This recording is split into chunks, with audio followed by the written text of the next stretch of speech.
Welcome back to the Winter Growers Podcast. Today, my guests are Erin and Sam Zarofsky of Long Season Farm in Kerhonkson, New York. They started Long Season Farm in 2014 as a winter-only operation, but have since expanded to year-round production and market the majority of their produce at 2 year-round farmers markets. With 7 acres in production, they have 4 30 by 96 unheated high tunnels, plus a prop house, multiple cat tunnels, a movable tunnel, and a large heated greenhouse that includes their wash station. Unheated winter tunnel crops like kale, spinach, salad mixes, scallions, bok choy, and head lettuce have been very successful, coupled with a diverse array of storage crops, including carrots, radish, cabbage, beets, squash, garlic, and kohlrabi. Erin is also very active in her local community and was elected to the town board in 2019. While they both appreciate the year-round cash flow and access to new markets that winter production allows, the farm revenue only covers expenses, and they've found it challenging to save meaningfully while also avoiding the burnout that can come with year-round farming. I enjoyed hearing about their experiences and insights and what motivates them to continue farming year-round.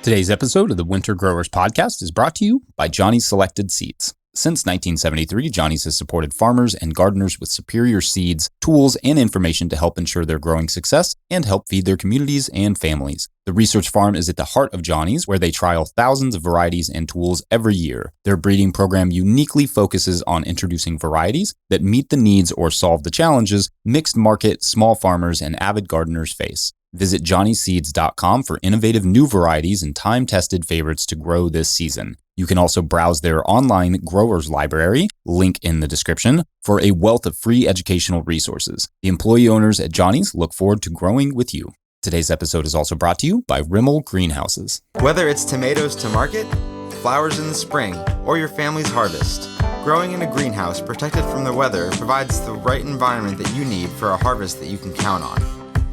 Rimmel greenhouses are designed for durability and offer the quality that you need to grow productively year-round. Visit rimmelgreenhouses.com to get a quote today. If I may editorialize for a second, I own a Rimmel tunnel. I love it. We built it ourselves, and I really appreciated the quality of the tunnel as well as the customer service we received in the process. So make sure to check them out. All right, enjoy the show. Okay, welcome to Season 4 of the Winter Growers Podcast to Erin and Sam of Long Season Farm. Hi, guys. Hi, thanks for having us. Yeah, thanks for having us.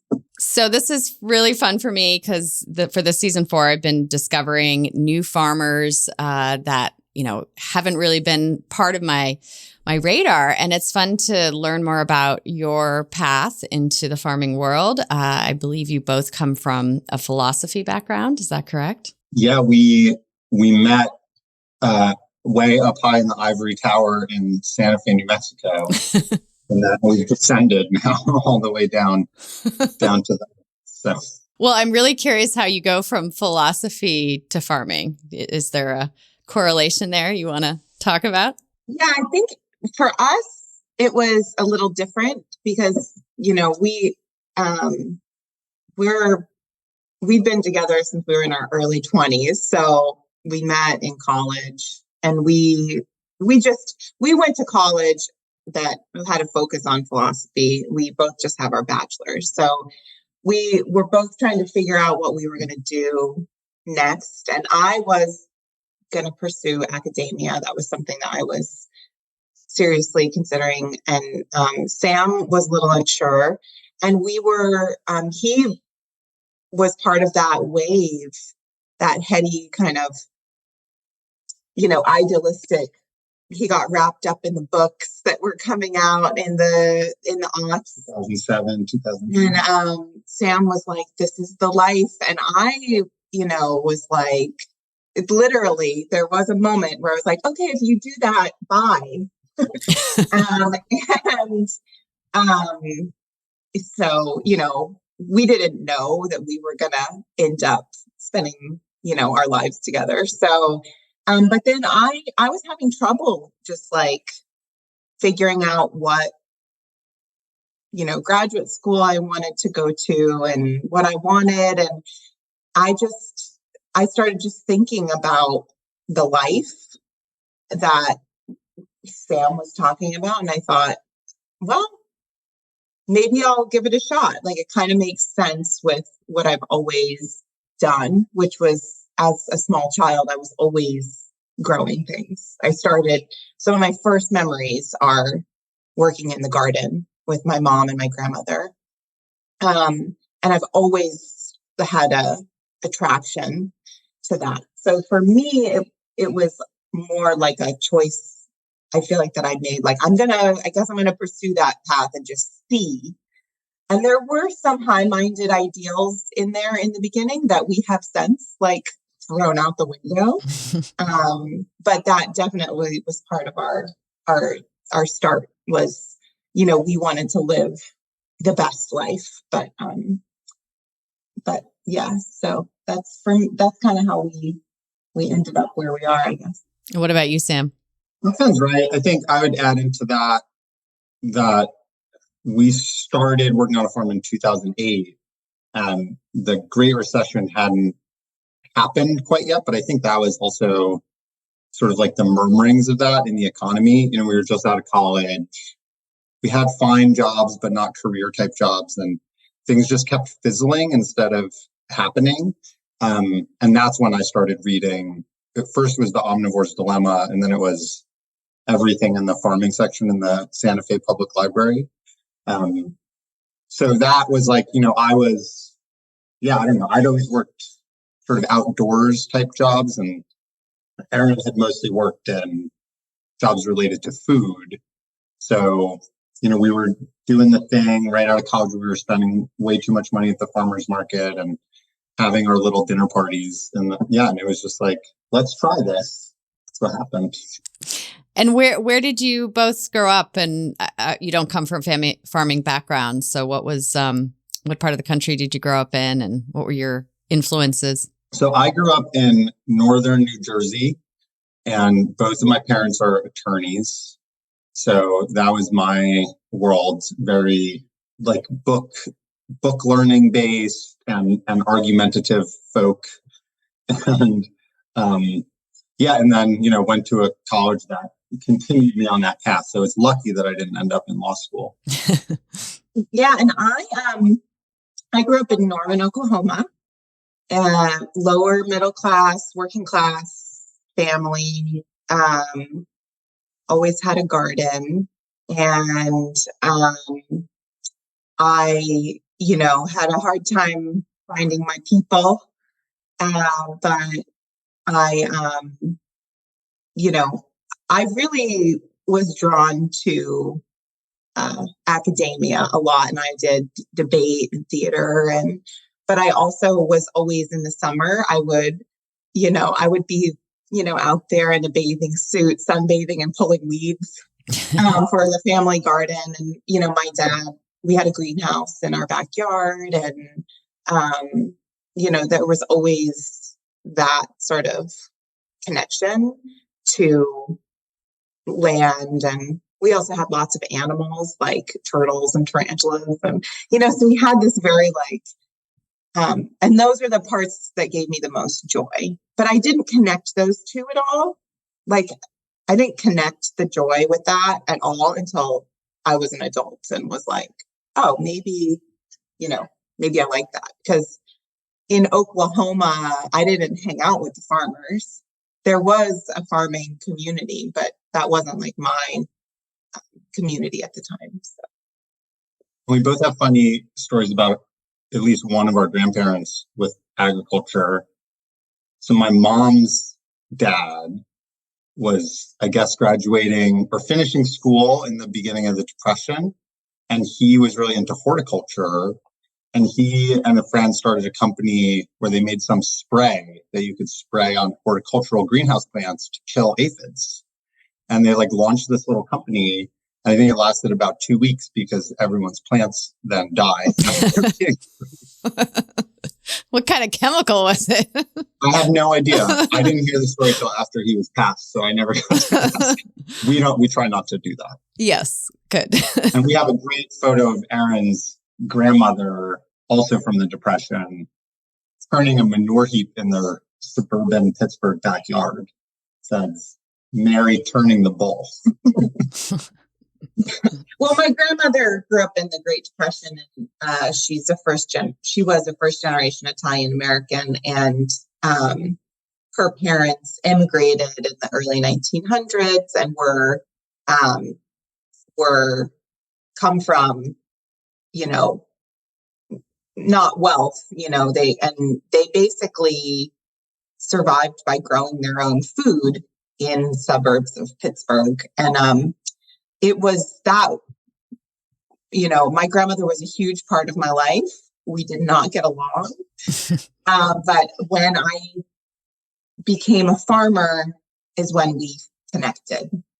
And that's when, and she loved that I did this with my life. She just loved it. And that was one of the best parts of, of what I do, is being able to find that connection with people, and especially her. So, but she taught me, I remember she always had seed packets in her junk drawer, and that I still have that, sensory connection of shaking the seed packs. And she was the first person that I ever started seeds with. We always had stuff in pots at her house that we were growing. And then and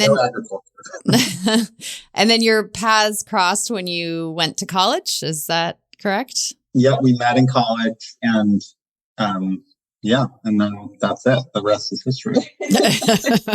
Well, I guess what was the connection? What's your love story? Oh, well, so John Kerry. And Sam, I thought he was so cute, and I didn't know him. We went to a really, really small college. Our graduating class was 76 people. So everybody kind of knew everyone, and this college we went to has two campuses, one in Annapolis, one in Santa Fe. And Sam transferred from the Annapolis campus, so our junior year, and I saw him, and I thought, I saw him, and I thought, I could tell he was from the East Coast. And I thought, oh, I would love to be the type of girl that guy would want to date, which I didn't think I was. And I became friends with his best friend. Smooth, solid plan. And then we were friends. And then, I don't know, we ended up, dating our senior year, and we broke up lots of times. And like I said, didn't think this was it, but it turned out to be. It's like farming. You just keep deciding to make a relationship work. Think about it, and then so try again next season. Yeah, but no, we're very happy. But it just sort of, it was kind of how farming happened, where we got our first job, and we're just like, yeah, let's just keep doing this. And then did you immediately work on a farm after college? What was your path to getting to creating your own farm? Well, yeah, that was great, because once we had the moment where, I was like, okay, this is going to be the end of our relationship. Never mind. I'll do this with you. So we decided, let's get a job on a farm. And we really loved the whole closed loop farming idea of, there's the animals and the manure and the pasture and the vegetables, and it all works together in a beautiful closed loop system. So we loved that idea. It sounds great. And we were looking for farms that had it all. So we applied to a bunch of places. On the East Coast and the West Coast, we didn't want to, we felt we were living in northern New Mexico, and there's very, very little farmland there. And, we have no historic connection whatsoever to New Mexico. So we really felt like we shouldn't be farming there. Yeah. So we were like, we need to go to a place where there's more farmland and water, and where it's like maybe okay for there to be more white people using the farmland. So that was part of why we moved to New York. Which not that there's not issues with those things here too, but it's less I'm just gonna stop talking about it. Just like we didn't want to, there's so little farmland in New Mexico that like having no roots there whatsoever, it was like this isn't the place for us. Yeah. I mean, yeah, so that there, as opposed to the East Coast, there the land and like mineral rights are already broken out. In the East Coast, you see like development rights oftentimes getting broken out, but their resources are broken out. So you don't have the rights to the water on your land. And there's, you'll have systems of irrigation where depending on who you are, you're like first, second, third, fourth, or fifth in line for irrigating out of a water body. Those rights go back to the Navajo, that's like, it's an ancient agriculture. So it's just, we were like, what are we doing here? So we wanted to leave. We looked at farms, and then we actually had this like interesting connection through Sam's family. His parents, Sam's dad, started a protest folk singing group, street chorus that in northern New Jersey called the Solidarity Singers of Northern New Jersey, the Industrial Union Council of Northern New Jersey. And he had check that on YouTube. There was a founding member in that group named Dottie and Gutenkoff. Yeah. Dottie Gutenkoff. And her daughter has a farm, and we would hear about Sam. They would invite Sam's mom and Sam's dad to their annual farm party. And they would go and there'd be singing, and it was this beautiful, idyllic, no-till farm. And so connected with the Clearwater, with Pete Seeger's Clearwater. Yeah, there was this whole, we would hear this, and then when we old folkies. Yeah, so then when we decided that we wanted to look for a farm, they were like, maybe reach out to this couple and see if they have any tips. I think they have a small farm, they might, So we just like reached out to them, and Jay Armour, who owns Four Winds Farm, like instantly was like, oh, so you want to work here? Okay. You can start on April 15th. So, we had applied to other farms. We got a couple of positions. At the time, you were interns. So there were all these different situations we were weighing, which was like make $0 per hour and live in our house with us, or make $5 an hour and live in a trailer, or it was like we were like, what's the best situation?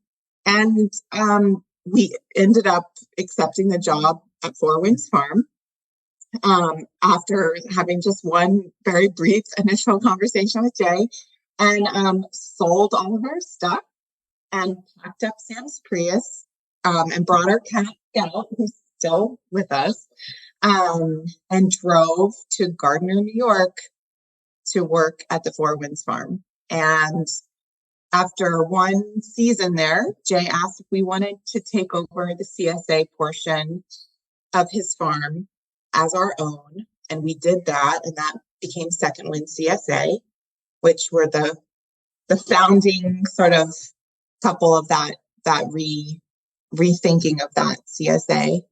And so we were there for 4 years, and we rooted ourselves in the Hudson Valley with that. And that was a really cool story because, Jay, this was 2008, and Jay and Polly at Four Winds, they were sort of down on their CSA at that time. They were like, we're making so much more money at markets. There wasn't a lot of energy going into making the CSA great, but they had this sort of legacy customer base. Everyone claims to be the first CSA in their county, and like they also claim that. I think it might be true. Who knows? But they'd had this CSA since like the early 90s, and they really didn't want to give it up. And also, community supported agriculture was like super in vogue, especially in the Hudson Valley at that time.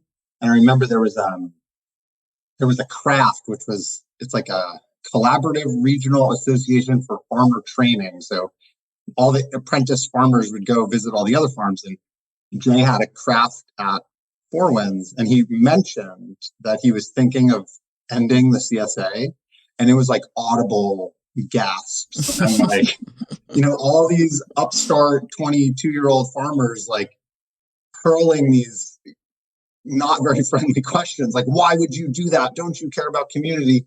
So he really didn't want to totally end it. And we wanted to have more autonomy.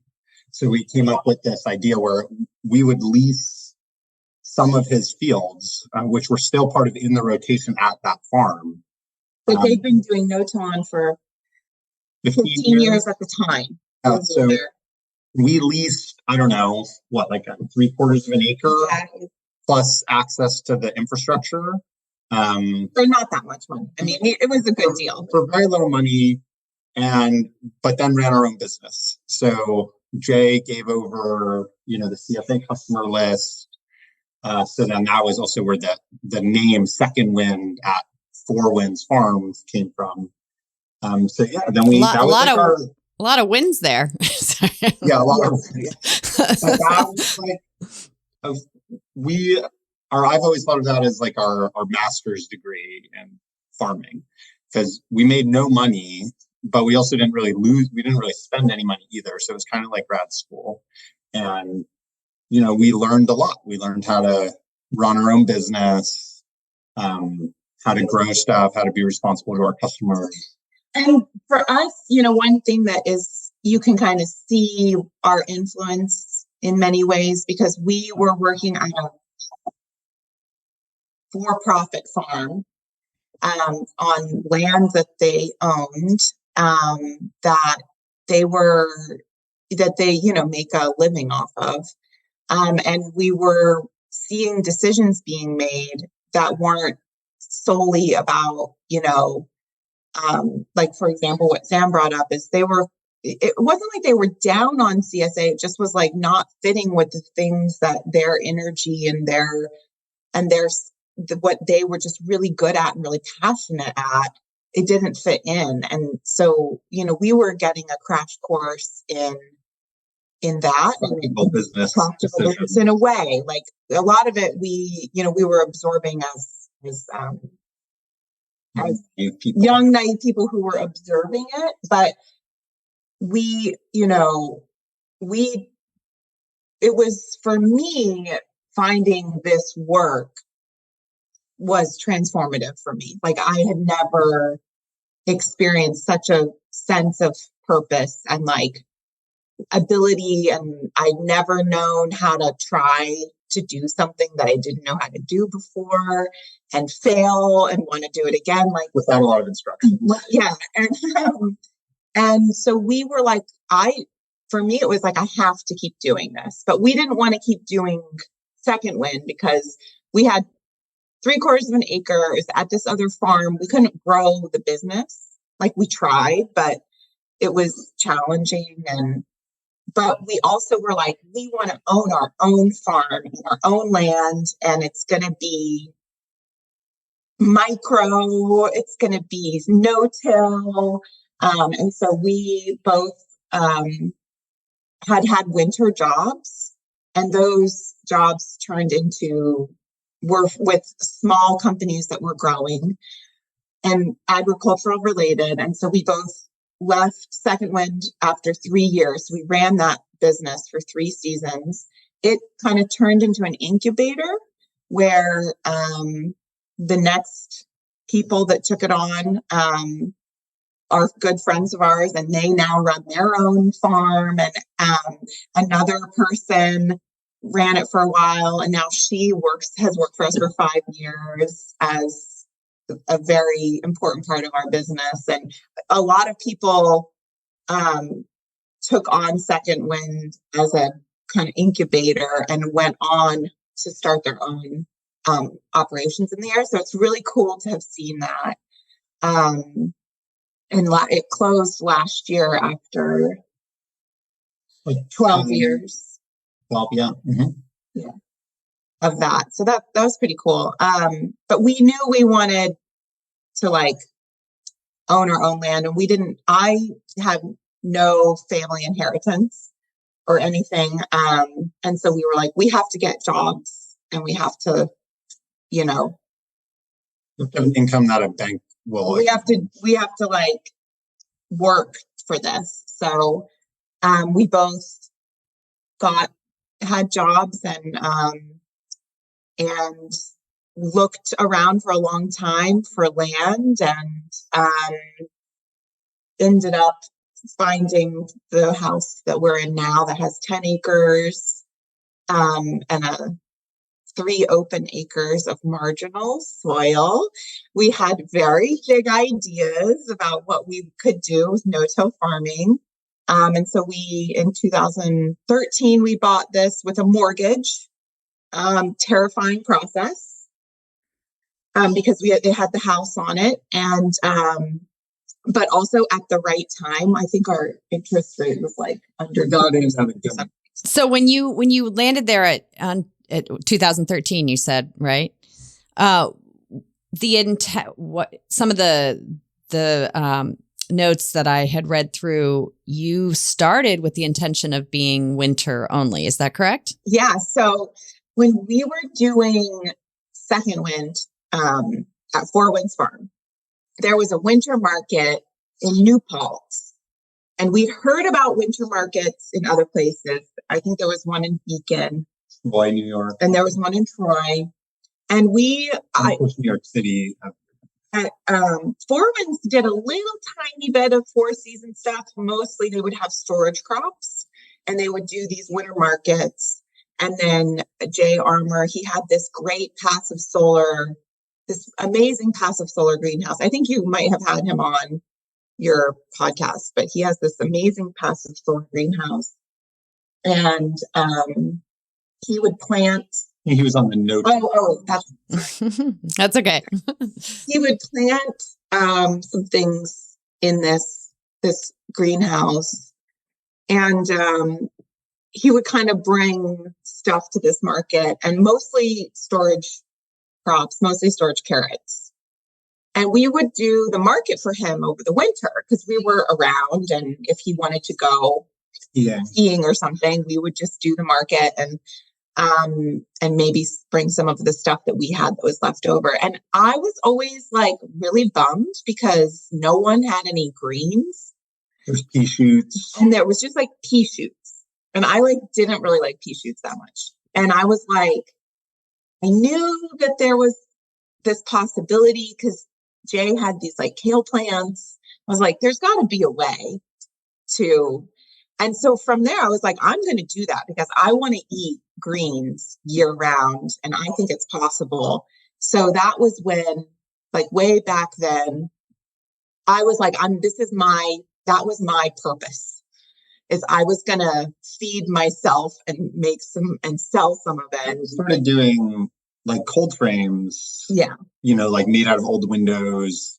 We did a lot of season extension at Second Wind, stuff that wasn't being done at Four Winds with low hoops. And we built these little cold frames, and just, it was really what, for me, I was like, I didn't think that there was a market in the Hudson Valley for summer producers. I didn't think that there was any. I'd heard bad things about markets. I'm like, they're full. And, it was like, in my little realm, it was like, no, there's no chance of making any money in the summer. You have to do other stuff. So our initial farm was winter production, flowers, seedlings, mushrooms, and ginger. Because that was all the stuff that I was like, nobody's doing this. One thing, that's what we did. I'd say one thing we learned at Four Winds, and this was a really important lesson for us, is when we stepped away from Four Winds and we looked at their operation, like with a few years distance, one thing that was really clear is they had, and this is still the case, they have like 3 enterprises. And one was they have this wildly successful organic seedling sale. So that's like in the second week of May, and it's just like a big revenue driver early season. Then they do blueberries. So they have like 1/4 acre of high bush blueberries that are really old and really well taken care of. And that's like a huge revenue driver late spring, early summer. And then they do like a huge amount of tomatoes, and they have a great market for, organic heirloom tomatoes.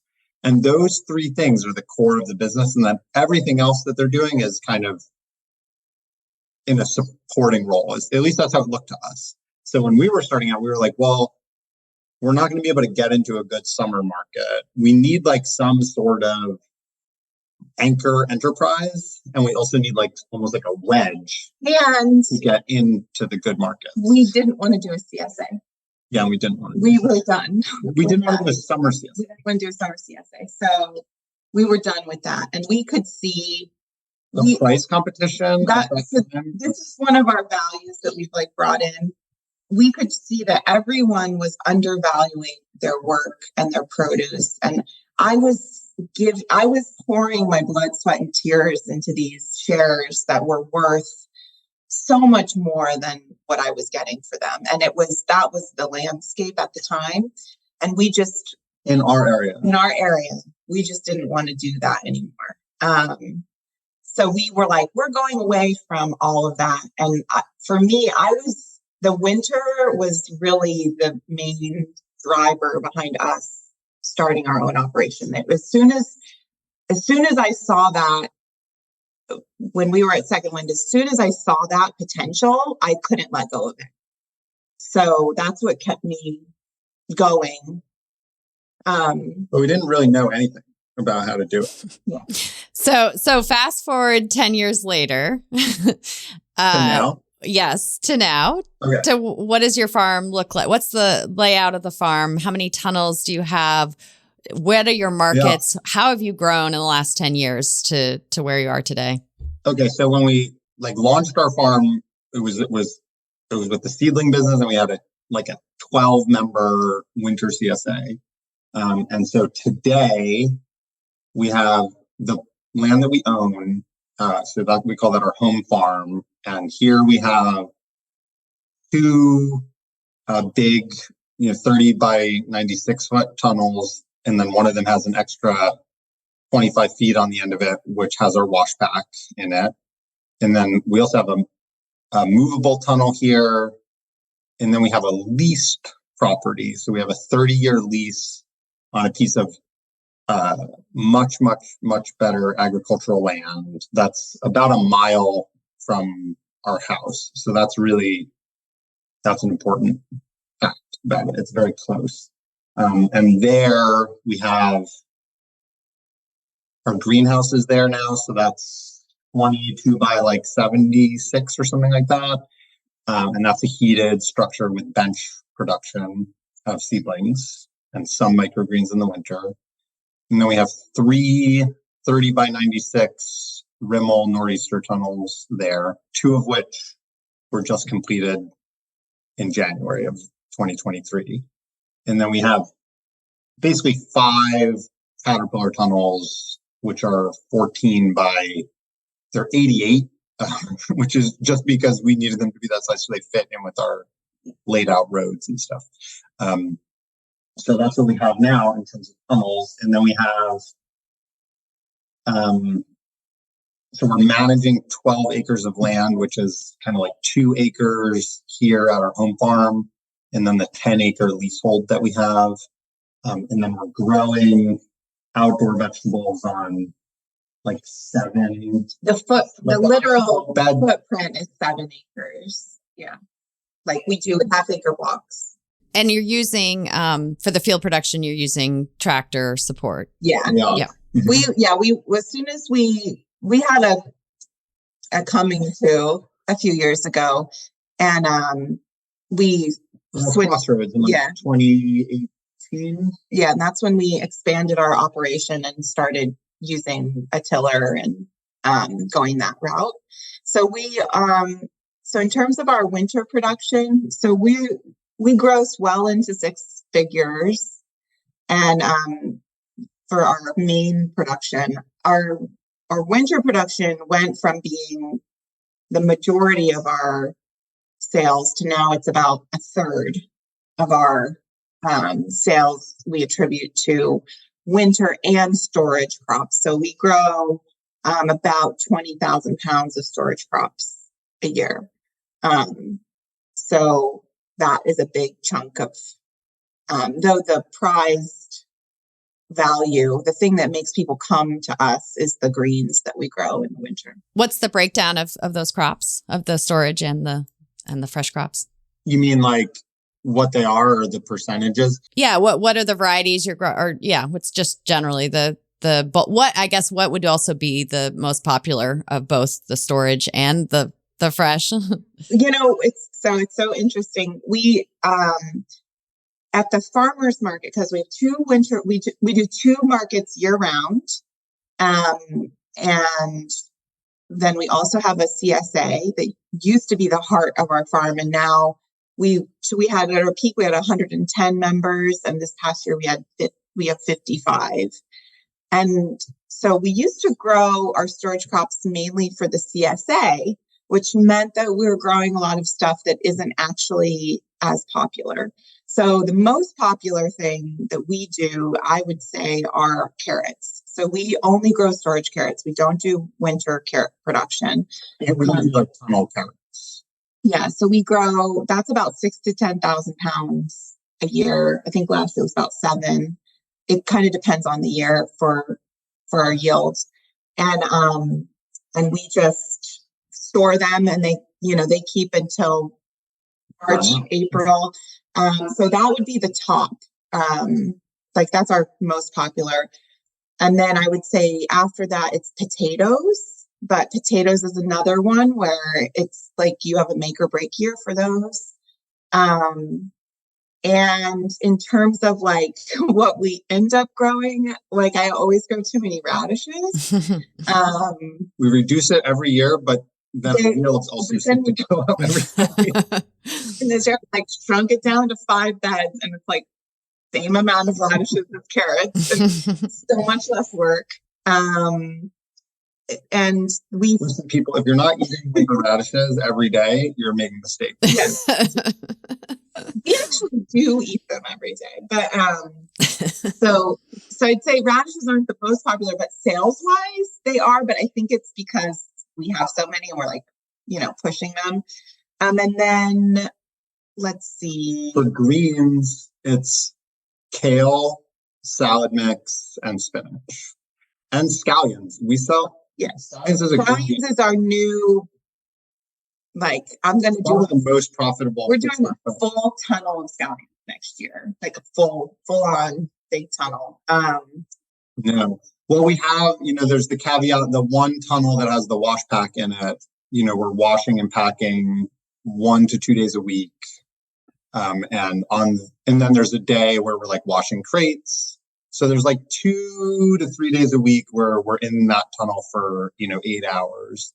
And when we're in there, unless it's a really sunny day, the heater's going, but that's off at night. So it's not a thermostatically monitored tunnel. It's like an on-off with the heater. Yeah.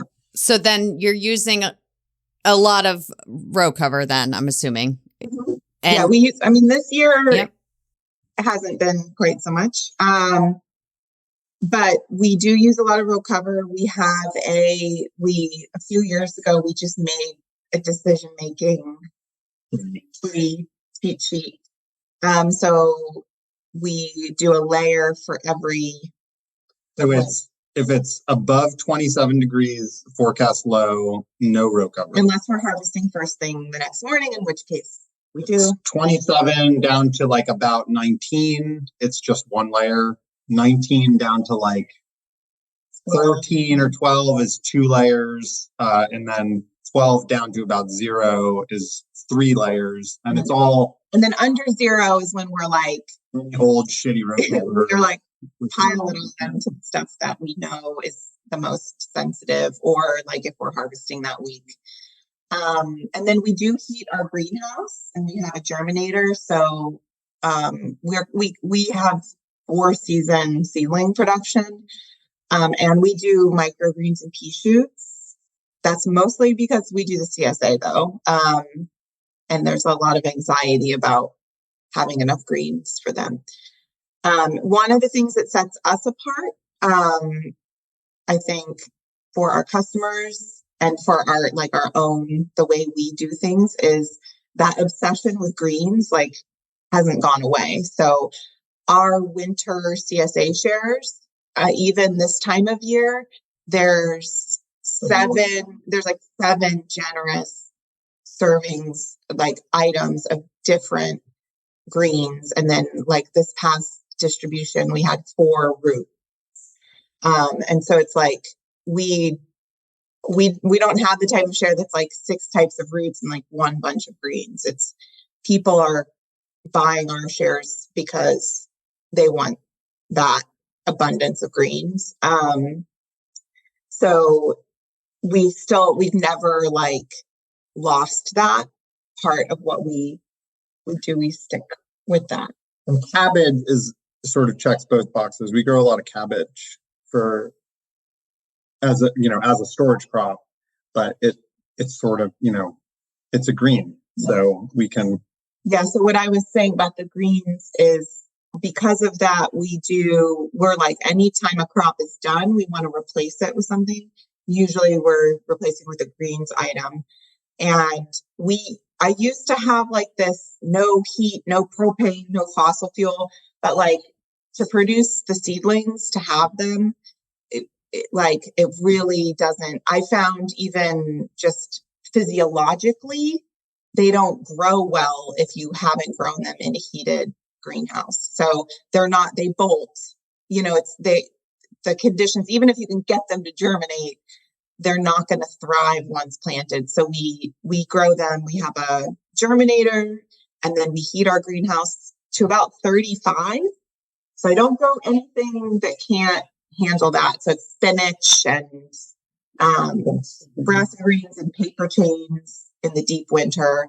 And now this time of year, I bumped the thermostat up so that we're not getting that accidental vernalization in our greenhouse. And we're able to start doing more stuff. And of course, now it's time for everything. So this time of year is when I bumped that thermostat up, but it's the end of February. Yeah. This episode of the Winter Growers Podcast is brought to you by Seed Time. Have you ever struggled with the timing of winter crops and planning your succession plantings? I've been playing around with a new crop planner called Seed Time that makes it so incredibly easy for home gardeners and market farmers alike to visualize when to seed, transplant, harvest, and more all year round. If you'd like to save a ton of time and avoid headaches planning and growing your crops, get your free Seed Time account with a $5 free seed coupon at seedtime.us/no-till podcast. That's seedtime.us/no-till podcast. This episode is also brought to you by Vermont Compost Company. Since 1993, Vermont Compost Company has grown from a small local operation to a company supplying premium living soils to thousands of successful growers all over the country. Combining meticulously crafted compost with intentional sourcing of the highest quality materials and amendments, Vermont Compost Company consistently delivers organic growers the soils their businesses depend on. In addition to product consistency, growers can count on Vermont Compost to provide the technical expertise it takes to make your organic farm flourish. Visit vermontcompost.com to learn more. Why grow alone? All right, back to the show. So what are you harvesting right now from those tunnels, being the end of February? Because we're sort of approaching that hunger gap period that is the death knell of a lot of four-season farmers. So we've got salad mix coming in, which for us is it's Salanova, We do that cheap frills mix from Johnny's. That one we love. We love that mix. And we have the Rosie, which is like a red bok choy that we grow for baby leaf. That's new this year, but it has been fantastic. Though it's been such a mild winter. The salad mix is those 3 items, the lettuce and those 2 brassicas, with usually pea shoots this time of year. That's the salad mix. Then we have arugula, we have spinach, we have kale, we have scallions from a caterpillar tunnel. And if we hadn't planted our chard late, we would have chard. Yeah. And sometimes we have bok choy. Not this time of year. So right now, everything we're harvesting was planted still the previous year. So it's February 2023. Everything we're harvesting now was planted at the end of 2022. We do have, like, the scallions that we have were our second planting. The first planting we had was done way earlier, and we already harvested those. So there are some successions that we did, but they're the successions we did in the late fall. So everything else that we've planted won't be harvested until later on in March or April. So it's still, I call it the old tired vegetable time. So everything looks great, but it's like the same spinach and the same kale and the same lettuce. Spinach, the movie where the guy ages backwards. Oh, yeah. Benjamin Button. We call it old baby or something. Like Benjamin Button. Yes. Because everyone's like, oh, is this baby kale? And we're like, no, it's old kale, but it's small.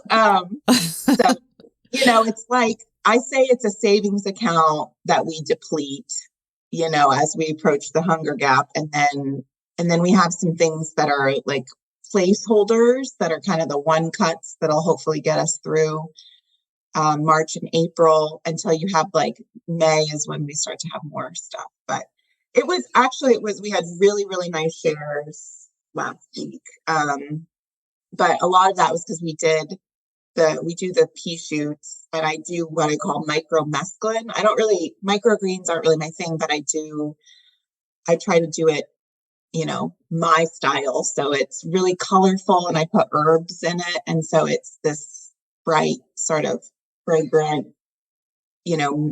micro mix that people really like. So, and then this time of year we've stopped bunching. So our kale is loose instead of in bunches, and soon we'll have rapini. Yeah. Yeah. And then everything else is from the coolers from storage. But we also do some forced chicories. So those are very popular. I don't know if they'll ever be the most popular thing we do, but we had a really good year with those this year. And our last harvest of the Treviso Tardivo was last weekend. So we store those roots, and then we force them in our warm cooler, which is where we keep our squash and sweet potatoes. And we have that we're doing that a weekly succession of getting those going. And I'm hoping next year that we'll experiment with more volume and more varieties on that, because it's something that we grow a lot of chicories, but it's been something that we've had to teach our customers. Along with the winter, a lot of what we've done has been stuff that we are kind of pushing on our customers. And, it's a fine line learning what you're doing that no one just wants, those crops that we grow over and over again, but we just don't have the customers for. What was the one is it minutina? Minutina, yeah. Which I think tastes great, but like it was a nightmare selling it to people. So it's like those crops that like we just have an attachment to, but nobody really wants them. It's like there's those, but then there's these other crops that you're like, I know if people just knew this, they would love it too. And so we actually have a lot of that we've really spent a lot of time educating, honing our skills as growers, and So the chicories are one of those, and we feel like it's worth to continue to invest in the forced chicories at this point. A few years ago, maybe it wasn't, but now we definitely have a market for those in the winter. I'd say also, so we do this winter focused business sort of, but the place where we're really making money off of it is like November, December, and then late March, April, and May, and even the beginning of June. And like January, February, and the beginning of March, like we're not making money really. It's a cash flow thing. And I've heard some of your other guests talk about that. It helps us keep employees on. It's cash flow. It's customer loyalty because we're at the market every week. But one thing that I don't think we fully realized until a couple of years ago is that December, like we make more money in November than any other month of the year. And like just the week of Thanksgiving is like more money than we make in January and February, like times 2, so it's like, and a lot of that is like, I think it's winter production, right? It's like that we're not thinking about shutting our farm down at Thanksgiving. And because of that, we've got lots of stuff in the fields and in our tunnels, which are at peak, like harvestability. So when we're hitting Thanksgiving, like we haven't really started touching tunnel, kale, or spinach, but we've got, beautiful cabbages, Brussels sprouts, broccolini. We've got radicchio heads in the field. We always plant lettuce for that window out in the field, and sometimes it gets killed by cold. But, we'll have that. We'll have kale still in the field. We'll have scallions. Like we'll have this huge list of stuff, and it's peak. And that's kind of this like wave of momentum that pushes us into the winter. And then we're sort of like surfing that into February. And then, then new stuff starts to come in starting in March from the tunnels. But like, I think that's something that's worth emphasizing, at least in our experience, is that we're making a lot of the money and a lot of the justification for the work is actually happening financially in October, November, because where we are, some vendors who are farmers market vendors, like they stopped coming in November because their tomatoes and their peppers are done, and they don't really have any nice lettuce and things like that. But we have all this stuff, and it's really in the crop planning, and it's also we're thinking about, like Erin mentioned, we have these successions from the fall, and we kind of think about those successions as like there's the end of the summer stuff from the field that we kind of will harvest as long as it's nice. Then we have the fall stuff in the field. Then we have like a kind of a late fall stuff in the field, like stuff that's not really supposed to be ready until the end of October. And then we're harvesting that stuff down. And then we have stuff in the caterpillar tunnels. And the caterpillar tunnels aren't as great to harvest from in the deep winter. So we harvest from them first.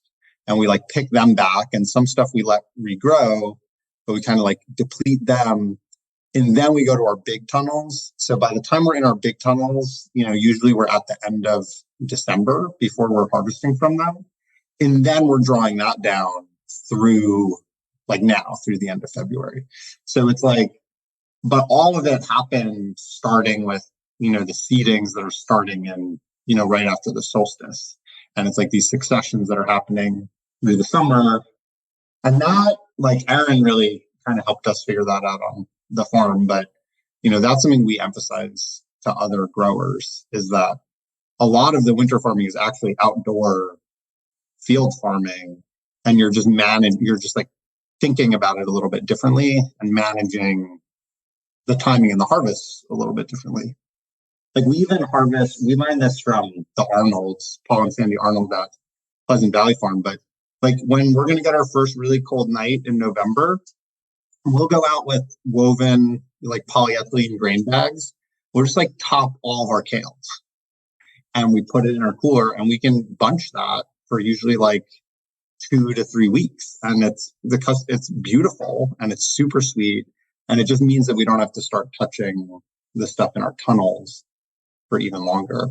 And like, it's a lot of stuff like that. Like it's winter farming, but it's really like winter. It's like managing your farm so that you can do sales in the winter is a big thing. Yeah, I think that like what Sam was saying is key, that like we're thinking of it from a production and sales perspective, and we're trying to maximize all the space we have. So one thing that I've had to play around with a lot is, we have my foundation for my crop planning is the calculator on Johnny's website for the winter growing. They have this. I think you were involved in, right, Claire? It's like a chart. It's been out for, I don't know, I started using it probably in 2016 or something. Yeah. 2015. It's this chart that is the week, and it's like you can have mature kale if you plant it in weeks, 14 through 10 or something. So that was the foundation of my crop planning, but I've had to really work as we've grown and as we've honed some of these horticultural. Our cat is we've honed these cultural techniques to maximize our field space. And like Sam was saying, we're not stopping. So I do know a lot of people come Thanksgiving, they're like, oh, it's the end of my season. And we're kind of at a disadvantage in terms of putting our farm to bed because we're harvesting thousands of pounds of roots Thanksgiving, around Thanksgiving. Plus, we're getting ready to do $16,000 of sales on our market. So it's like a lot. It's like a whole lot. And but because of that, we're not thinking, oh, I have to sell everything, or I only want to manage my crops around this one last market. We're like, oh, anything we don't sell at Thanksgiving, we have a whole winter to sell those roots. And we have a whole, so for my kind of rough plan, because we sell a lot of kale, like we talk about most popular kale is, by far, we're doing hundreds of bunches a week of kale. And so my goal is always to not break into the winter kale until January. So I've had to play around with that though, because I was like pushing my planting date earlier, and then we would miss a harvest of our tunnel kale because we had way too much kale in the field. And so we'd have yellow leaves at the bottoms of our tunnel kale that we would lose just to senescence. Yeah. And so we've had to play around with that a lot. And then also just, knowing like the lettuces and the choys, we have a lot of alternaria. So those in the field, we cannot rely on that. Even for Thanksgiving, we need to have something in a tunnel if we want to have that stuff in November. So really playing around with like what's possible in the field, what's not possible in the field, what do we have space for? And I think and then also as someone who's obsessive about variety and diversity and loves experimentation and has to grow 10 different things of everything. I've really worked hard to like hone it down. So we now just have, it's like 5 things that we're growing this year. And this is like the first time that we've done that, but it makes it easier. Am I a little anxious about it all the time? Yes. But just really kind of focusing in so that we can actually have the volume that people want. Because, it was my attachment to Korean mustard, but it's like at the end of the market, some people want the Korean mustard, but most people want more salad mix. So, which is a nice thing about the market is, you can see like if we bring an equal number of bunches of three types of kale we grow. Like I always know which one is going to sell out last. And then every year we reduce that planting. Not because of any personal animus towards curly kale, but just like it's the least popular. So we grow less of it. And what about staffing? How much do you have any year-round employees? What's sort of your support for being year-round farmers? Yeah, so one thing about us is like, we think of ourselves, we've been farming for a while. So like, but now we think of ourselves more as employers as we do farmers. We're very, we really try and we put a lot of energy into making our farm a good place to work. So we have a core group of people that have been with us for a while, and they have varying needs about year-round growing or year-round employment. So every year we kind of do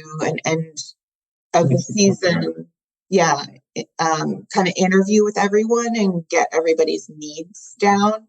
And it basically since we've had employees in 2018 was when we hired our first employees, it's always worked. But then this past year, 2 of our people who'd been with us for a few years are ready to move on to the next chapter of their non-farming lives. And we hired some people just for the winter who were friends and fellow farmers. Yeah. And so that worked out great, but we basically need 3 kind of part-time-ish, 30 hours a week people. And what we found is like, especially if you're farming, nobody really wants to work more than that in the winter. So I think if we had 2 people that wanted to work 40 hours a week, that would probably. Well, but the work. Yeah, we don't, because we don't heat and we don't have a building, we don't have a 4-season structure that we do work from. We're kind of limited by the temperature and the daylight. So that's it. And we don't want to work that much in the winter either. So like the more people, like we could probably have one other person and then we could work even less, but we both are working too. So there's, I guess, 5 of us this season working. And then starting in March is when we start transitioning over to less winter work and more prep for the summer season. And our returning crew that's not working over the winter starts to come back. So yeah, and a slightly hot take is we're actually kind of easing off a little bit on the intensity of our winter production, especially for the January-February window. There's some really inspiring models of people leaning into winter more, and which totally makes sense to us, but we're actually kind of like pulling back on it a little bit in order to give ourselves a little more time in the summer. A little more just like straight up time off in the winter when it's easier for us to kind of like, we just kind of want to sit on the couch in the winter.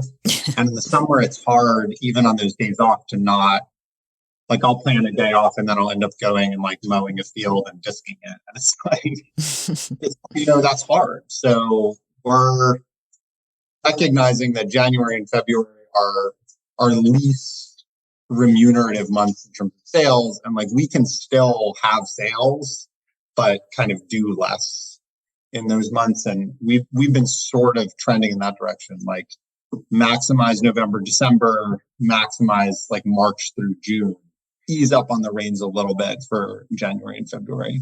Yeah, that makes sense. I always look at winter as, it's just the less intense version of summer. It's just then you might as well take advantage of that as a farmer and a human. And if we want a summer break, we can go on a plane to someplace where it's warm. Right. So real quick then, what about profitability? Do you feel that you're approaching any of that? What's your expectations, your goals with it? Are you able to save? How does this work? I mean, these are all important questions for this career. So a few things to say. One is, I think it's important to acknowledge, like, we started farming with some resources. Like, I had some resources from my family, and, it's not like mind-boggling resources, but like enough that we were able to put a down payment. Also, we both are college educated, people who, like, if this didn't work, we could go do something else. So like those safety nets have always been present for us. And, in times where it's been hard, like, we've sort of taken some solace in those safety nets. That said, we've been covering all of our bills and paying employees for, quite a few years now. And that's good. This last year, we started doing some savings, which was good. We're still putting a lot of the farm, gross back into the farm. So we just built like these 2 new high tunnels, which we had NRCS grants for, but we built them in a way that costs like about 40% more than what the grant covers. So like, we've been putting a lot of money in. So our balance sheet looks better and better and better every year. And our cash flow also looks better and better and better. That said, like, we're definitely underpaid.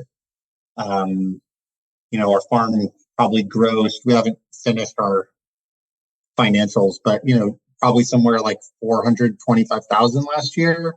And we're probably paying ourselves together like $65,000 or $70,000, which, like, it's not great. Like, one of us could be making that much on our own if we just went and did something else. But we're trying to enjoy our life a little bit more. And, also, I think now we're at a point where we're, and I've heard some of your other guests talking about this, like, at a certain point, you have to say, like, do we want to keep growing, or do we want to try to find some stability at this scale? And I think where we're at, now is we're like, this is a good size. If we were to get bigger, we would have to either, do multiple markets on the same days or enter sort of third-party wholesale markets, which works really well for some farms, but isn't super appealing for us. So we're like, maybe now we take advantage of some of the capital acquisitions, right? Like, now we have these tractor implements and we have all these tunnels, and, like, I'll just speak for myself on this. Like, I'm looking at that stuff in the future, and I'm like, I think we can actually work less and make a little bit more of a margin. And I'm looking forward to that. So, we're stable in the sense that we're not losing money, but we're not like building up any sort of super comfortable safety net. Yeah. And I think it is challenging. We did have a moment this year. I turned 40 this year and look around and I'm like, our house looks like no one lives in it. Like, there's lines taking the stucco off. Our yard is like weeds. Our car it feels like it's about to fall apart. Our truck just like wouldn't start the other day. It's like a 1993 truck. We have a Sprinter van that needed like a $10,000 repair a couple of years ago, last year, which was like kind of traumatic for us. We don't have a building and we didn't have any savings. And I was like, what are we doing? Like, how did we get to here? Because it hasn't ever felt that way. I've always been okay with it. I've always been okay with the struggle. And then all of a sudden it was like, we're making these choices to devalue like the external part of our lives. We've been putting everything into this business. And we also kind of regularly get some external feedback like, wow, you guys have made it. Like, you're doing it. You have the nicest vegetables in the region, and look at how well you're doing your green employers. And we're like, this is it, and it, and I understand like the external thing, but we do not want to sugarcoat at all that, we know the end goal is not that we're going to make money, but hopefully we will continue to work on a better quality of life. And the biggest change for us is that we have really gotten away from the sort of martyr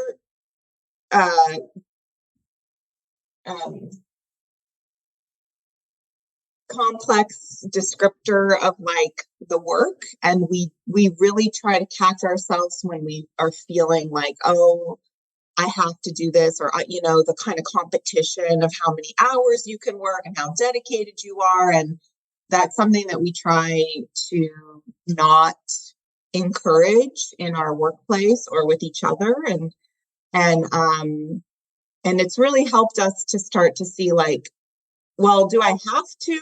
Like, there are moments where we do have to, where there's like 4 weeks in a row where we didn't take a day off. And we felt like we had to do that in order to have some of the end goals that we have for our business. Sometimes we make one choice that takes away other choices. Yes. So like that's been something that's been really big for us. And then the other thing is, like I said, we try to pay overtime.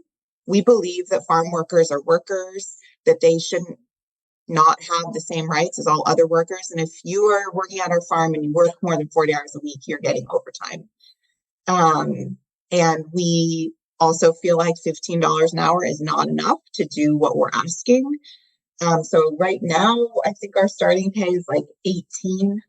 I think it's like 17. So we're constantly, and we're trying to find more ways, because we know that we want to keep the people that work for us. We want them to feel they're farmers. We want them to feel invested. There's this whole narrative around, oh, you have to go start your own farm in order to do this. And like, I don't see that as a necessary end. But in order for that not to be the end goal, we have to start treating each other with more respect and value, starting with ourselves and with others. So it's definitely like, I don't know if it's possible. I don't know if it's possible to pay everyone a wage that they can pay their bills and save money, and us pay our bills and save money. Like, I really don't know if it's possible. And we struggle too, like one of our farmers markets in particular, we have some customers who are, clearly very well off. But it's in a city, that there's a lot of housing displacement happening. And, there's a lot of residents in that city who don't have really high incomes, and they're finding themselves squeezed by some rising prices. So then we're there at the farmers market, right? And we're like this a little bit, or I guess fairly bougie, we're selling like radicchio and fancy salad mixes and things like that. And we're like, okay, well, we could probably charge, 20% more, and 70% of our customers wouldn't even really notice. But then we're further excluding this like other 30% of our customers, and even we're excluding people in our own sort of income demographic. And we struggle with that too, because that's part of the push and pull. And that's some of the morass of like philosophical values that I think a lot of farmers find themselves in. Like, we're doing this out of some sort of community-minded spirit, right? Like, that's why I'm not a lawyer, and like why Erin's not, I don't know, she'd probably be doing something more community-minded than being a lawyer.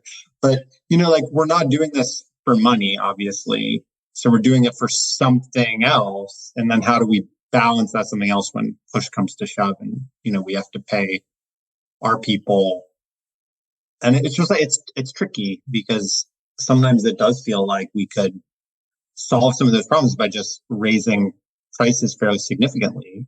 but then it would feel like we're undermining some of our other values that we try to check in with. So yeah, no, it's a paradox, especially, trying to run a small business. If the small business mentality is you have to grow and increase prices, I mean, that is what you were supposed to do. But here we are operating in a system that, like you said, is very value driven. So those two don't always match. Yeah. And food is a necessity. It's not like we're selling, like we have neighbors who are fantastic farmers, but they grow flowers, they grow cut flowers, and they sell them to the wholesale market in New York City.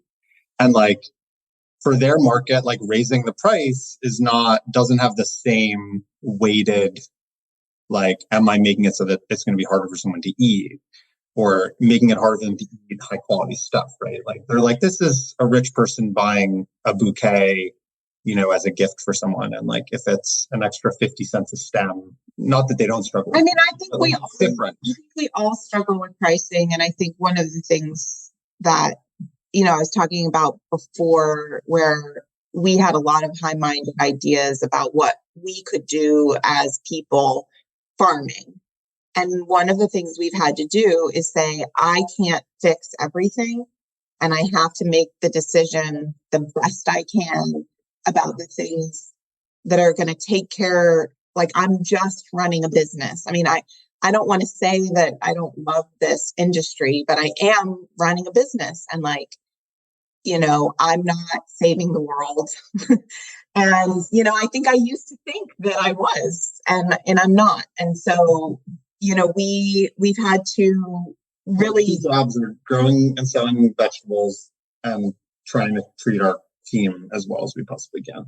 And like those two things are the things that we will always check in with. And we've dropped a lot of we've really dropped a lot of the other. I mean, we want to care for our land. Like we want all of that stuff. But I think we used to have a perfectionist standard for everything. And it was holding us from being able to do a good job at the other things. So it is a struggle, and pricing, even Sam and I don't do the farmers markets because we make less money when I do the farmers market because I discount like every sale.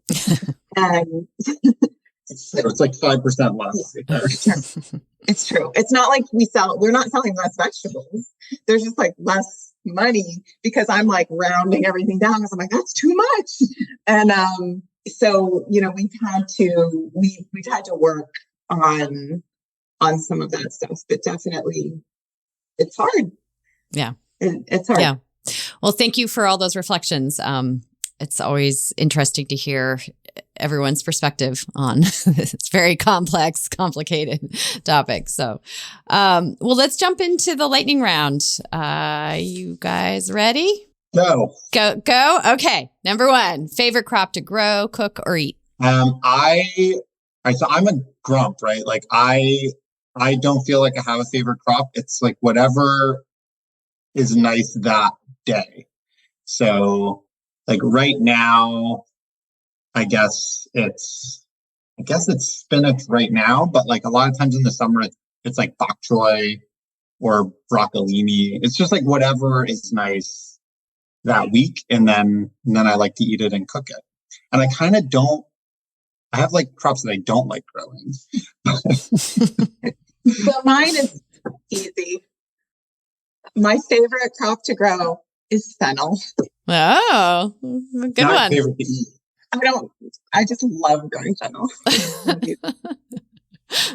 Well, good. Fennel. I like growing fennel too. Do you like eating it? Oh, I love eating it. So it's a win-win. Have you tried cooking fennel? That makes it tastier. Okay. Yeah. No, I love fennel. We always grow about 30% more. It was one of those challenges for me. And then when I figured out how to grow it, I'm like addicted to it because I love fennel, and I love harvesting it, and I love eating it. I just don't, it's not like, it's not an everyday thing. Okay. Okay. Number 2, hardest part of farming. Continuing to farm. Okay. Like not going out on Friday night when you get invited. Yeah, I think just like continuing to do it is the hardest part. Okay, mine would be that the one shot nature of it is hard for someone who has perfectionist tendencies, that if you've been farming for 10 years, you've only ever done anything 10 times. That's what's hard for me, is I'm like, oh, I failed this year and have to wait a whole other year to do it again. But then it's new again. I mean, yes, the novelty part never gets old. Okay, number 3, favorite tool. I'm going to say the internet. Like, I think the internet is a great tool. We use it a lot on our farm. Also, we started farming before the internet was as valuable of a resource as it is now. So now, like, you can just send a message to somebody who you see doing something, and they'll usually respond kindly and generously. And just emailing like our extension agents and things like that is super helpful. We also use it, and I don't know if Erin was going to say this, so then I'm stealing her thunder, but we use it a lot in the field. Like, we do a lot of our harvest tracking and record keeping using online based tools. And, we have like a hotspot in our van when we're harvesting. And that's really helped, I'd say we both really like having records, but don't really like making the records. So having the internet has been great. I also really love Old Planet Junior wheel hose. Oh, I'm good. You're good. I mean? Okay. Farmer Spreadsheet Academy is great. Dan Brisbois up in Quebec. Yes, good. Of the Seed Growers podcast. Yes. Yeah, and his spreadsheet tools, we use them a lot, and they're deeply nerdy and weedsy, but like, if that's you, they're really powerful tools on your farm. Good plug for Dan. Number 4, favorite music you listen to while farming. Oh, okay. So I'm known for this. Okay. If you've heard of it, it's called I don't know if you've heard of this thing called Spotify, but they do these Spotify for you mixes, and there's one called the Chill Mix, and that was 2022 was my year of chill, and I was listening to the Chill Mix, and everyone on our crew became a thing, like Erin's Chill Mix. So, but yeah, it's kind of upbeat, but not too. I do have a mix because I used to run, and I do have a mix that has a lot of really fast-paced stuff. I'm forgetting all the names of the bands, but that I like to listen to when I'm mowing on the tractor. Okay, it keeps me going, But I would say definitely that Chill Mix. It has a lot of Andrew Bird and Father John Misty and stuff I've never heard of before that now I just know what it is. So I like how you have the chill mix, but then you have the upbeat when you're on the tractor. Yes. Yeah. You don't want to fall asleep when you're mowing. No. And, it keeps you I like to do things efficiently. So I don't listen to that when I usually don't listen to anything though, if I'm doing field work, or I'm a stickler for straight beds. So usually I'm not listening to anything when I'm trying to really focus. Whichever 1950s R&B I just found. So, and there's so much old stuff. I'll put a plug in for a band called the Five Royales. I love the Five Royales. Nice. Okay, number 5, favorite smell and least favorite smell on the farm. So my favorite smell has got to be artichokes when you cut them. I love that smell.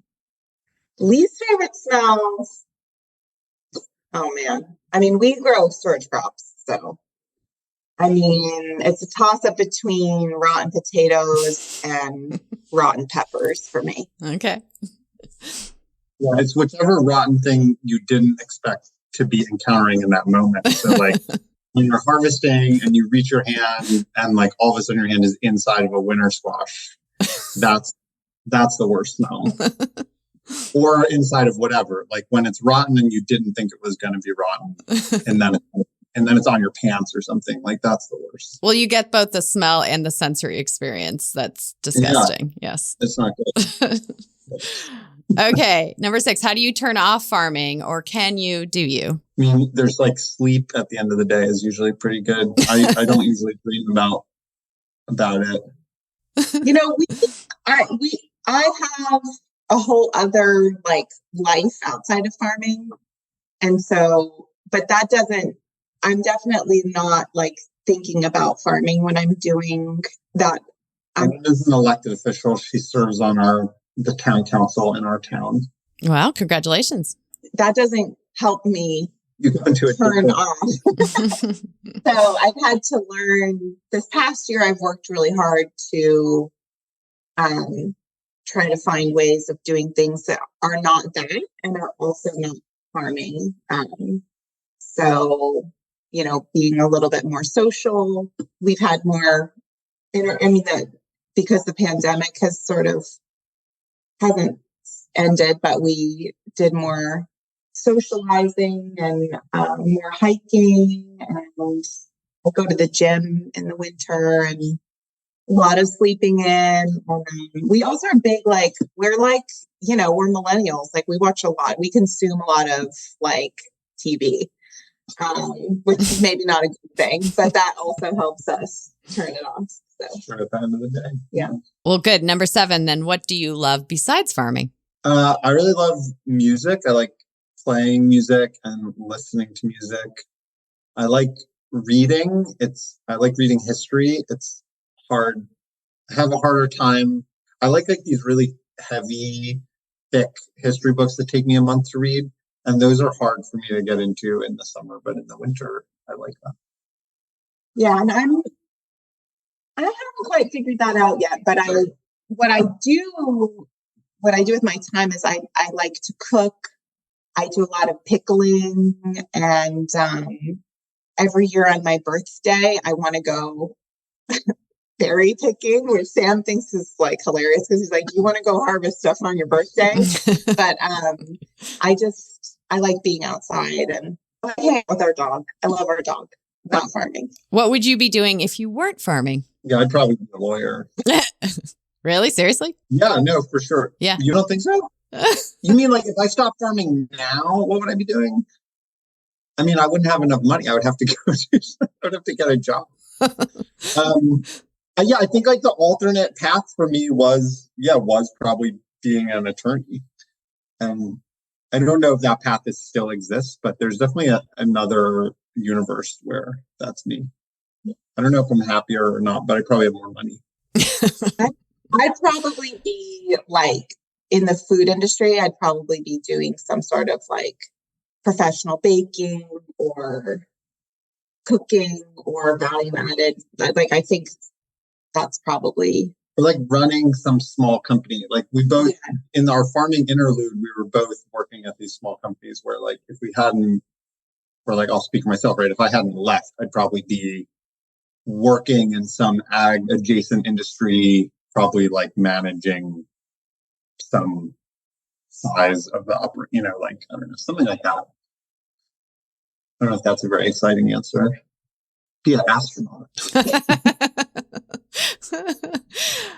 What's one piece of advice you wish you had starting out, or something you wish you had done differently? You got anything? Yeah, I think the piece of advice that I think would have been helpful for me is if someone had told me to stop comparing myself to everybody else, because everyone starts out with different resources and different goals. And I think I spent a lot of time agonizing over comparing myself and my progress to people around me.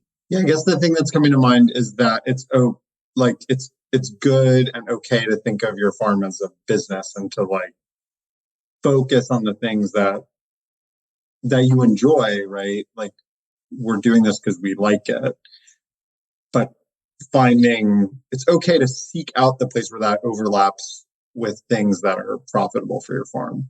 And I think we're still kind of learning that lesson, but it's part of, shrinking our crop plan and focusing on markets more over time, is that those things make us money and we enjoy them. And it's going to be different for every farmer, but it's okay to hone in on that.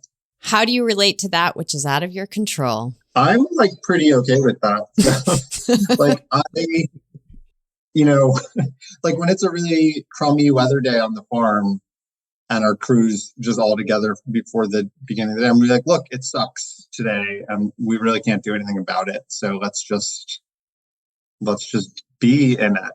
And like, I'm kind of, I don't know, but I did, for a while, wind gave me like very existential anxiety. I've worked through that. So it's either I'm cool with it totally, or it's like deeply, deeply unsettling.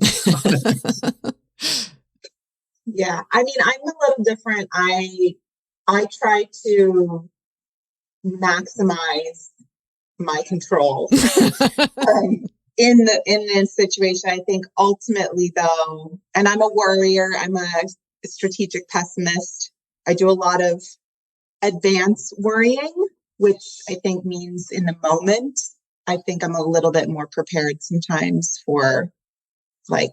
Is much better in a crisis than I am. But ultimately, I think it's one of the hardest things that like in life is facing the things that we don't have any control over. So I definitely struggle with it, but I try to let go. But part of that process is me not letting go. Good answer. And finally, how will you grow old farming? Yeah, I don't know. Hopefully by doing a little bit less. We have tried to we're like investing over time more in things that make it easier on our bodies. Like we bought a water wheel transplanter this past, for the last season. And we don't really think it's faster, but it's definitely easier physically. So there's stuff like that, I think like leaning into markets, trying to have good relationships with our crew, but our crew gets older too. And for me, if I grow old farming, because I don't know if I'm going to or not, I think it'll be by being open to change and being flexible to what my needs are and the farm's needs are and our community's needs are, and to continue to want to meet everyone where they're at instead of, I don't think we're going to look the same in 20 years as we do now. Like, I'm not expecting that at all. And I think that's just how it's going to happen. I'm not going to be a stiff stick in the mud. And I anticipate that there's going to be a lot of changes and who knows if we'll be able to, handle them or not. But if we do, it'll be because we're accepting of them and molding ourselves around. You got to pay attention to the kids because, like Erin's saying, some of the food trends, right? Like you have to pay attention to them, but there's also just the values that each generation has, and just the climate. Is one, but like the values shift. And I think, sometimes we look at farmers who are, in a age cohort where they're further along in their lives than we are. And like, you can tell which ones have kind of stayed open and want to pay attention to how things change and kind of, maybe they're not leading it, but they're not fighting against it. And then there's some who just like, they're like, nope, I'm not going to change anything. And, we definitely want to be the people who are open and flexible as things change, because they're gonna change. Good answers. Well, thank you both for being here today. A lot of great information, and I love hearing about your story. So thank you, and good luck this spring. Thanks, Clara. Yeah, thanks, Clara. Thanks for having me.